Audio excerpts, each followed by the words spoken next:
So magandang araw mga boss. So itong barbecue stick na to, ito yung gagamitin natin para sa ating cove light. So ito yung gagawin nating tools at ilalagay doon sa mga butas para hawakan sa ating screw. So bali wall angle yung gamit natin nito mga boss. So hindi kasi tayo nakabili ng tools kaya barbecue stick yung ating gamit pang balit sa tools.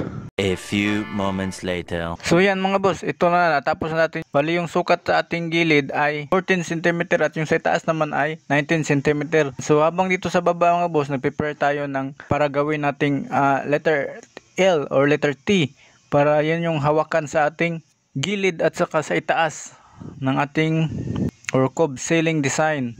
So DIY lang ito, low budget ito mga boss.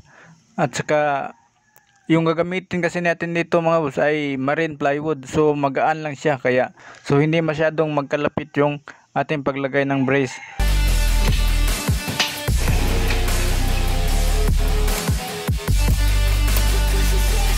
A few moments later.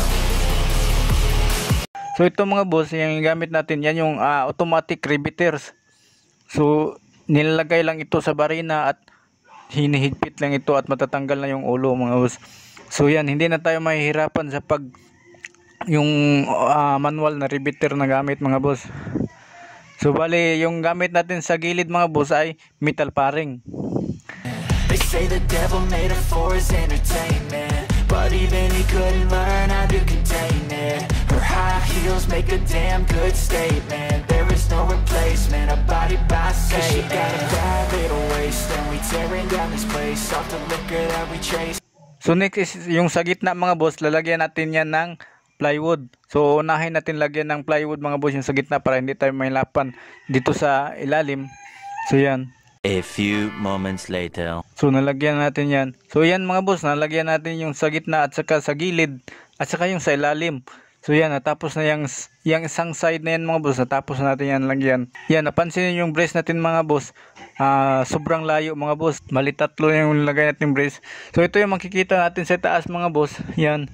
Yan, so lahat yan ay ginamitan natin yan ng rivets mga boss. So ang sukat naman natin mga boss, ito yon. So 14 cm yung mula sa ceiling hanggang pa-drop doon sa ating cove light. At yung mula naman sa wall papunta dito sa taas is 1 feet or 1 foot or 30 cm mga boss. Yan yung finish mga boss. Bali yung finish niyan is 1 foot. At dito naman is 7 cm. Yan. Yan yung nasa unahan mga boss, 7 cm. At magmula naman doon sa gitna mga boss, yung sa gitna ng side is 10 cm yung ating sukat. So mula dyan is papunta dito, yan yung luwang sa ating cove light. Para maglagay tayo ng ilaw, hindi siya malaki yung liwanag niya. So ito, next naman itong gagawin mga boss is maglalagay tayo ng drop design naman yung ating gagawin dito sa kabilang side. So ito yung bali square yung gagawin natin mga boss. Yan yung magsisilbing drop. So dyan natin makakapit yung ating mga metal paring. So yan, para-paraan lang tayo mga boss. Bali wall angle din yung gamit natin mga boss. So next is maglalagay din tayo ng metal paring. So ito na yung bali sa gilid mga boss, ito na yung nasa baba. Dito na ikakabit yung plywood mga boss, yung ating drop ceiling. So yan mga boss, para-paraan lang tayo mga boss.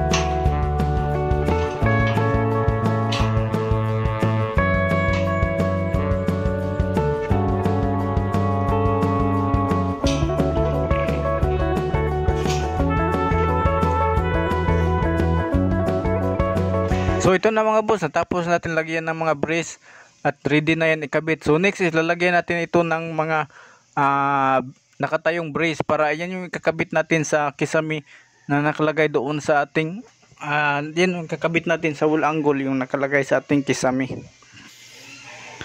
So yan, para mabilis tayo mga boss, ikakabit muna natin ito bago natin ilagay doon sa install, bago natin ikabit doon sa ating wall angle. So bali, yung gamit natin dito is manual na repeater mga boss, nalubat na kasi yung isa nating portable handrail. So manual lang muna yung ating gagamitin. So medyo may kabagalan kasi pag manual mga boss kumpara sa automatic mga boss, kaya yan.